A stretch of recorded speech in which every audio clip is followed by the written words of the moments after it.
Salmo qual nós entendemos que Davi compôs, Davi preparou o culminário para o templo e Davi também o louvava. Então aquilo que Davi está cantando aqui é baseado na sua experiência, ou pelo menos naquilo que veio antes dele, ou parte também profético, aquilo que ele acreditava, que ele profetizava, determinava.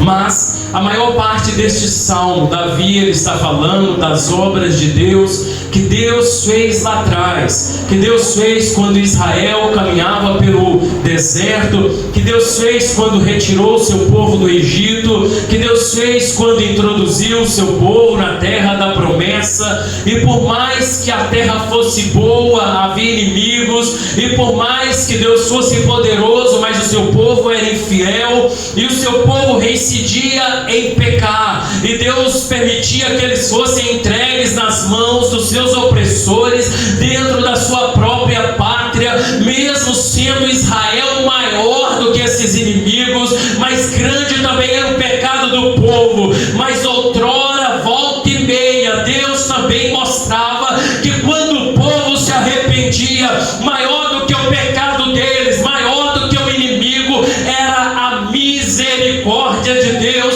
a benignidade de Deus, o seu amor que dura para sempre, que não tem fim, e é a causa de nós não sermos consumidos pelos nossos inimigos. O próprio Deus fala através da boca de Abacuque, dizendo que ele se lembre da sua misericórdia no dia da sua ira. Quando nós lemos a palavra, nós percebemos que Deus é um Deus que se ira todo dia, porque todo dia o homem se obstina para o mal. Mas mesmo assim, diz também o salmista, que na ira de Deus, conforme também o choro dura uma noite, mas no favor de Deus está a manhã, está o perdão, está a misericórdia, está o seu amor, que ele libera para a vida dos filhos dos homens. E aqui nós vemos Deus tendo misericórdia do seu povo. E aqui nós vemos Deus pelejando por Israel. E aqui nós vemos Deus zelando de Israel no deserto. A Bíblia diz que alguns reis não quiseram deixar passar por sua terra. Deus disse: não lute contra eles, porque eu permiti que eles sejam quem eles são parentes de vocês. Mas houveram alguns que se opuseram literalmente ao povo de Deus. E Deus disse: não os tema, eu os entregarei nas suas mãos. Não os tema, eles não prevalecerão contigo, porque eu sou contigo para te livrar. Como Deus disse a Jeremias um dia: eles pelejarão contigo, mas não prevalecerão. Eu sou contigo, dizia ele, o Senhor. E um desses reis foi Og, rei de Bazã. E sobre este homem, sobre este povo, melhor dizendo, sobre este monte, Deus fala neste salmo. Eu tenho que entender a palavra para entender o que Deus está falando, pelo menos o que a pessoa estava falando, para entender o que Deus pode falar comigo também através da vida e da experiência dessa pessoa. O salmista está dizendo sobre um monte elevado. Na verdade não era um monte, era toda uma região elevada. Eram pessoas grandes que moravam nessa região. Talvez um dos homens mais altos que viveu era o rei dessa região. Leia o Velho Testamento e você vai ver a Bíblia citando até o tamanho do leito, da cama deste homem, de tão grande que ele era um gigante. Mas a Bíblia diz que o nosso Deus, que é maior, aquele que está em nós, que é maior do que aquele que está no mundo, deu este rei nas mãos de Israel, deu este povo, deu todas essas 60 cidades da região de Bazã na mão do povo. Deus dizendo para eles: eu sou maior do que este povo, eu sou maior do que esses montes, eu sou maior do que tudo. Nós vemos essa experiência de Deus para com o povo. Este Monte Bazã, se você quiser também chamá-lo de Gileade, depois você o chame, porque era essa região que veio assim de se chamar. É de lá que se procede o bálsamo de Gileade. Eu não sou de fazer a introdução, quem me conhece pregando sabe disso, mas eu estou fazendo para que você entenda, porque parece ter uma bagunça aqui neste salmo, mas não tem. O salmista está sendo profundo naquilo que ele está falando, e eu vou te explicar em poucas e breves palavras o que ele está falando sobre não só um, não só dois, não só três, mas vários montes, várias coisas altas, elevadas neste salmo. O salmista fala do Sinai, neste monte. Nós sabemos que Sinai é Horebe, é o monte de Deus. É o lugar onde Deus disse para Moisés: tira a sandália dos seus pés, a terra que tu pisa é santa. Muita gente vai dizer que essa sandália era egípcia. Quem fala isso está procurando coisa que na Bíblia não tem, fora da Bíblia, sendo que a coisa é tão simples. Saber que uma sandália não ia durar 40 anos, isso é fora de cogitação. Moisés estava no deserto há 40 anos. Deus simplesmente estava dizendo para ele: reverencie este lugar, conforme alguém também reverencia para entrar na presença do rei do Egito, conforme o rei do Egito também reverencia para entrar na presença do suposto Deus dele, que nem é Deus, mas eu sou Deus, Moisés. Então se humilhe na minha presença, desça-se diante de mim, porque o lugar é santo. Você não é santo, mas eu sou santo. Precisa ser santo para se achegar a mim.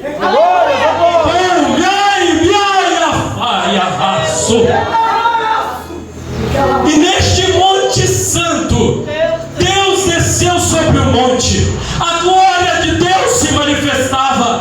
Leia a Bíblia inteira ao pé da letra.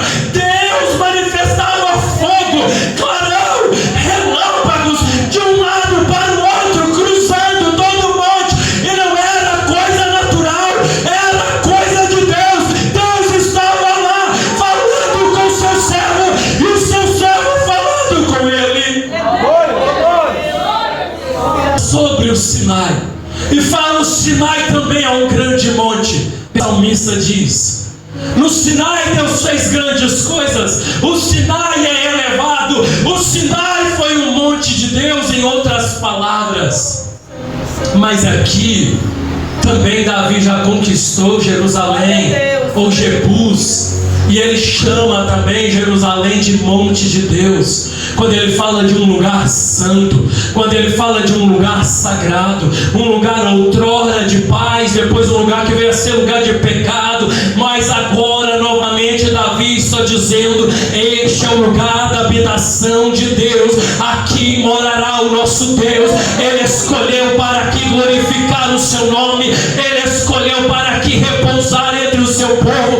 Ele não escolheu nenhuma outra cidade, mas ele escolheu este lugar para nele ter o seu templo. Este monte fala da igreja, este monte fala da casa de Deus. É bênção morar no quarto com as portas fechadas, como diz Mateus 6. É bênção morar no monte, porque Jesus orava no monte. Eu também oro. Não é pecado isso. Pecado é você pecar. Pecado, buscar a Deus não é pecado. Mas a igreja é a casa de Deus. A igreja é o lugar de oração. A igreja é onde Deus diz: os meus olhos, os meus ouvidos estão atentos, estão fixos às orações, a tudo que se fizer neste lugar, eu vou receber, responder. A aliança de Deus veio com uma ácia, com este lugar tão profundo e tão sincera, que ele diz: ainda que o meu povo esteja no cativeiro, mas se lembrar da minha casa, se lembrar de como era antes, se lembrar do primeiro amor, em outras palavras, Deus está dizendo: eu mudarei a sorte deles, eu tirarei eles do cativeiro, eu restaurarei a sua terra. Glória, Deus, glória. Deus tem um compromisso com sua casa. Deus tem um compromisso com seu povo. com sua igreja, com este lugar aonde nós adentramos para cultuar o nome dele. Tem gente que entra na igreja como se tivesse o 11º mandamento, ficará com a cara fechada, empurrada até o final do culto. Você está no melhor lugar, você está no lugar santo. Se você não sentir Jesus aqui, possivelmente tu não vai senti-lo em outro lugar. Se você sente em outro lugar, ainda mais aqui, porque Deus está aqui. Este culto é dele, como diz o livro de Êxodo. Este culto não é do homem, não é da Assembleia de Deus, não é do pastor da casa, não. Este culto, esta casa é de Deus. Glória, glória. Você pode dizer pelo menos amém? Mas existe um quarto monte que o salmista fala, e ele está no versículo 14. Quando o onipotente. Onipotente, você pode me dizer, é todo poderoso. Amém. Mas o que o salmista está dizendo? Quando aquele que era mais elevado, quando aquele que é mais alto, quando aquele que é mais poderoso. Leia a Bíblia, Salmo de número 18 na sua casa. Davi não está falando do gigante Golias. Davi não está falando dos descendentes dele que quase tirou a vida dele lá na frente, quando ele já era velhinho, não conseguiu matar eles, não conseguiu fugir deles na peleja, e Deus precisou levantar alguém para dar livramento a Davi. Não, Davi não está falando disso. Davi não está falando quando ele foi para a terra dos filisteus e lá as suas esposas foram tomadas, roubadas, aquilo que era dos seus asseclas. Não, Davi não está falando disso. Davi está falando de Saul, está chamando ele de inimigo possante, poderoso. Mas Davi também está dizendo: o meu Deus foi mais poderoso e me livrou das mãos de Saul, me livrou daquele que era maior do que eu. Se você ler o Salmo, você vai ver Davi olhando para Deus e dizendo: ele é a rocha mais alta do que eu. Se você ler as palavras de Moisés, você vai ver a Bíblia chamando Deus de rocha. Se você ler um pouco mais adiante, você vai ver um profeta dizendo: a rocha deles não é como a nossa é o próprio Deus, é o próprio Senhor, que disse: eu edifico a minha igreja sobre a rocha. Não era Pedro, ele estava falando sobre si mesmo. Ele estava dizendo: minha igreja está edificada sobre mim, as portas do inferno não prevalecem contra mim, por isso também não prevalecerão abertas contra a minha igreja. Glória, glória. Aleluia, Jesus. Cada monte desse representa alguma coisa. Representa. Cada monte desse representa um tipo de luta, representa. Mas o que o salmista está querendo dar a entender, que o nosso Deus é maior em qualquer circunstância. O nosso Deus é maior do que qualquer fraqueza nossa. O nosso Deus é maior do que qualquer dureza de coração. O nosso Deus é maior do que qualquer inimigo. O salmista está dando a entender isso, que o nosso Deus vence em qualquer terreno. Como alguém um dia disse: não, o Deus deles é Deus de montes, mas no vale não pode não. Deus olha e diz para o homem: eu sou Deus no monte, eu sou Deus no vale, eu sou Deus em qualquer lugar. Ele é maior na nossa vida, diz a sua palavra. Glória. Aleluia, Jesus. Deus poderoso. Gileade ou Bazã, monte grande, região de nomes, gigantes. Mas o salmista está dizendo: Deus nos deu vitória lá. Deus nos fez vencer lá. Deus sucumbiu os nossos inimigos. Deus nos deu vitória sobre os nossos pecados. Deus nos deu vitória sobre as nossas lutas. Deus nos deu vitória sobre a nossa incapacidade.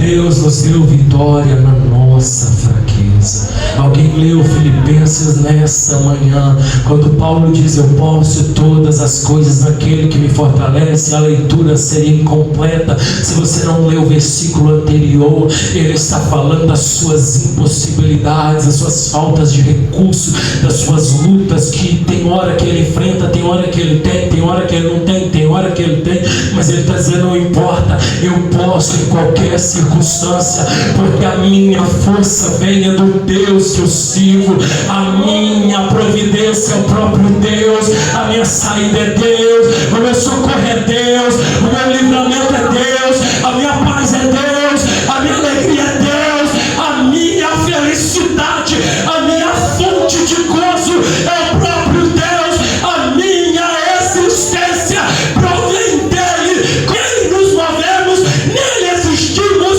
ele é o nosso tudo para todos. Se você não dizer pelo menos amém, tem alguma coisa errada. Ou eu não estou pregando Bíblia, ou você não está entendendo, assimilando, recebendo a palavra. Se eu estiver pregando em vão, saia essa porta fora, vá para sua casa, você estará em vão aqui. Mas se isso é a palavra de Deus, você tem que se alegrar, você tem que ser curado, você tem que vencer o seu inimigo, você tem que confiar no Deus que você serve.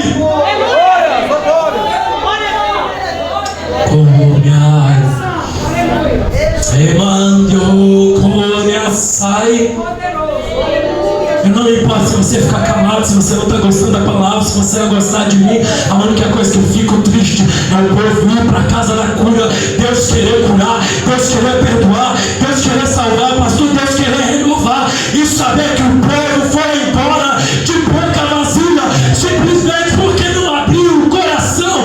Essa sim é a minha tristeza. Deus é o seu monte, Deus é o lugar da sua força, Deus é a excelência da sua vida, Deus é tudo para todos, Ele é alegria para o triste, Ele é força para o abatido.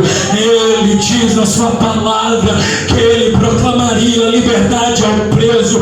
Quem proclama não é o policial que fica lá na porta da cadeia, não é um documento que o juiz diz que ele está livre, perdoado, não. Quem proclama liberdade, diz Salmo 103, e cura toda enfermidade, perdoa todo pecado, liberta de qualquer perdição, redime o homem, ele é tudo para todos. Só ele, visão ao cego, cura para o doente, alegria para o triste. Só Jesus, só Jesus, só Jesus. Essa foi a minha introdução. A aplicação dela. O salmista relaciona todos esses lugares com santidade. E diz: o caminho de Deus está no santuário. O caminho de Deus está no meio da coisa santa. O caminho de Deus é no lugar sagrado. Deus caminha no meio da santidade. Tem gente que mexendo no telefone desde que eu comecei a pregar. Não me peça oração no final, não me peça nada no final. Deus está te dando tudo e você está jogando no lixo. Jesus está falando com você.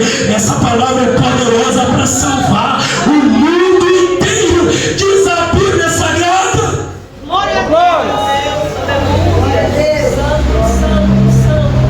O nosso Deus, pastor, Ele opera em meio a coisa santa. O nosso Deus opera em meio a coisa santa, varão. O nosso Deus opera em meio à oração.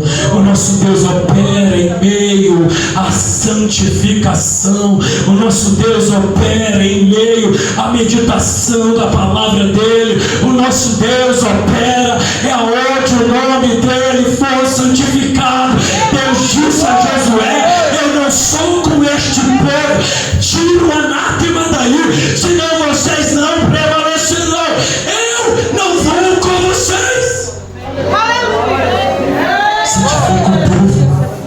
santifica o povo. Para ver maravilhas, santifique o povo. Aleluia. Glória a Deus. Deus pode usar o mais vil pecador. Deus pode usar o mais pequeno dos homens. Deus pode usar o mais impossibilitado dos homens. Ele só precisa se santificar. Ele só precisa se achegar a Deus. Ele pode ser um monte duro como uma pedra. A palavra de Deus, que é mais dura, vai quebrar isso. Ele pode ser uma palha seca. A palavra de Deus, que é como fogo, vai limpar a palha, vai queimar tudo que não presta. Ele pode ser pequenino. Deus fará dele como Davi para vencer um gigante. Mas se não tiver santidade, Deus não desce no monte. Deus não faz maravilhas.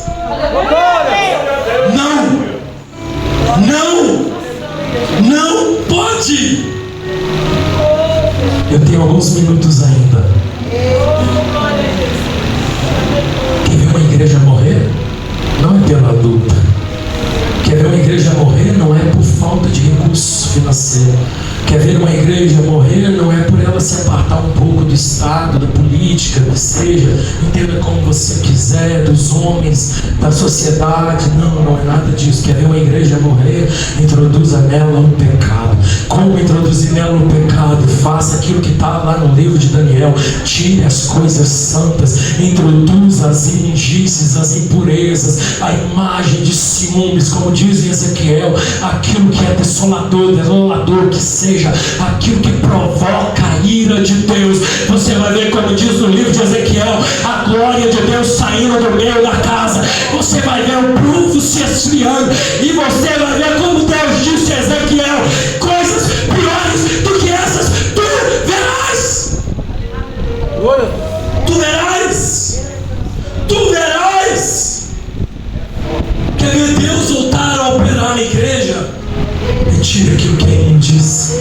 Restaure o culto. Restaure o santuário. Faça como rei, como homem. Procure a palavra de Deus. Aonde ela estiver perdida no seu coração, aquilo que você obedeceu não obedece mais. Aquilo que você pôs no canto, aquilo que você encostou, traga isso de volta. Volte a fazer isso. Volte a viver isso. Como disse Jesus à igreja de Éfeso: volte ao primeiro amor. Volte à primeira caridade. Volte à primeira busca.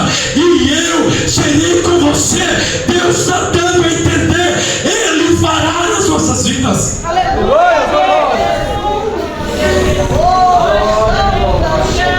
O que mata a igreja não é outra coisa a não ser o adultério em oculto, a pornografia no meio dos jovens, seja homem, seja mulher, até no meio dos véus. O que mata a igreja de Deus é cristão fazer como o pastor fez na minha frente. A pessoa sacou o dinheiro, esqueceu de pegar, e ele era um dos homens que eu mais via como santo homem. Quando a pessoa virou as costas, ele disse: alguém vai pegar, então que esse alguém seja eu. Ele pega, põe dentro do bolso e continua vivendo a vida como estava normal, como se estivesse tudo normal. Querido, Deus nos prova nas mínimas coisas. Ele diz: ser fiel no pouco, no muito eu te colocarei. Muito não é só Ele te abençoar nessa terra, é você ser fiel com as coisas desta terra, e Ele te confiará as coisas lá do céu. Também não é só dons, só poderes nesta vida, não. É a própria salvação da sua alma.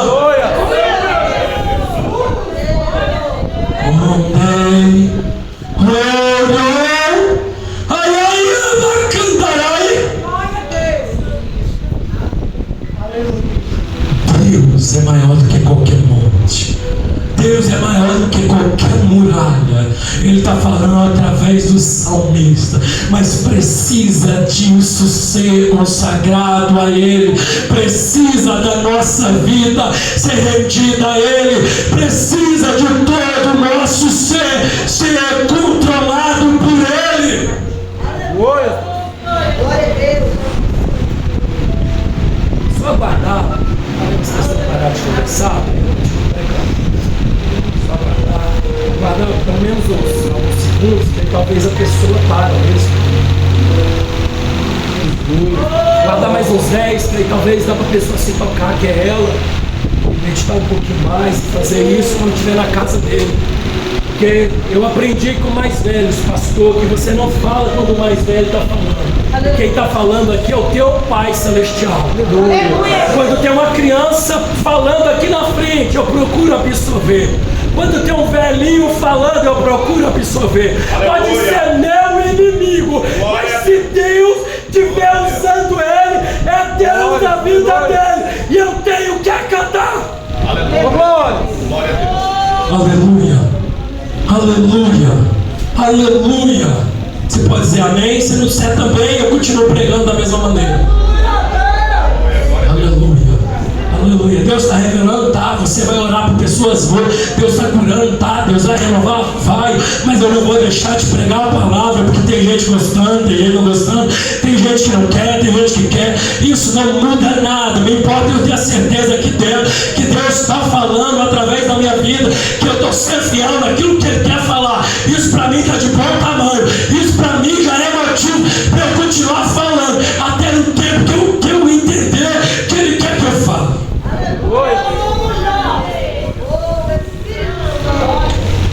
Não importa o tamanho do seu inimigo que está lá dentro da sua casa. Deus está dizendo, eu sou maior do que esse monte. Não importa se o seu pastor, se o seu líder, se o seu liderado, se o seu amigo, se o seu vizinho gosta, não gosta de você, não importa. Assim como alguém um dia disse para mim, eu sou mais antigo no serviço do que você, eu sei mais do que você, eu faço melhor do que você. Quem vai ficar, eu ou você? A pessoa me insistia, me dizia, me humilhava. Deus tirou ele e eu fiquei, porque Deus disse, eu sou maior na sua vida do que o diabo é na vida dele. Eu creio em Deus, eu vivo em Deus, eu confio em Deus. Confie como você tem confiado, confie mais ainda. Você pode tudo nele. Ele é a sua rocha, Ele é a sua força, Ele é o seu monte, papai.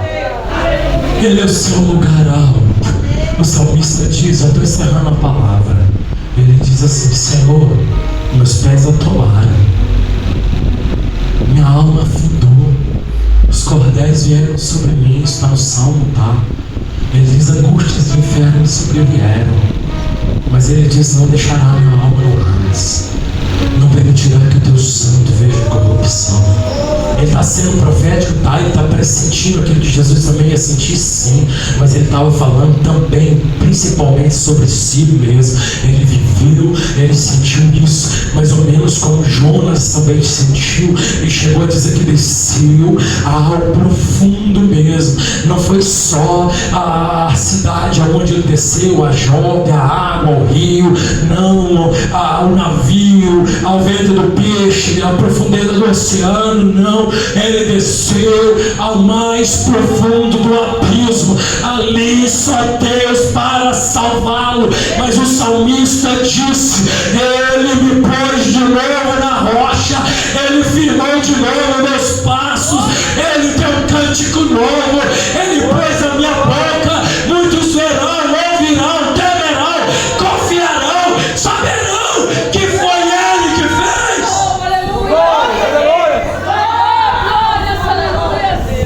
Jesus é essa rocha da igreja. Jesus é essa rocha para a sua vida. Jesus é esta rocha. Que não importa como você está, importa que você olhe para Ele, olhe para a rocha, olhe para a cruz, olhe para Cristo. Olhe, como disse alguém, para Spurgeon, que você olhe e veja o Cristo morto, que você veja o Cristo ressuscitado, que você veja o Cristo vivo, te dizendo, eu posso te ajudar, eu quero te ajudar, eu estou aqui, eu sou maior, eu posso tudo, eu posso fazer outra vez.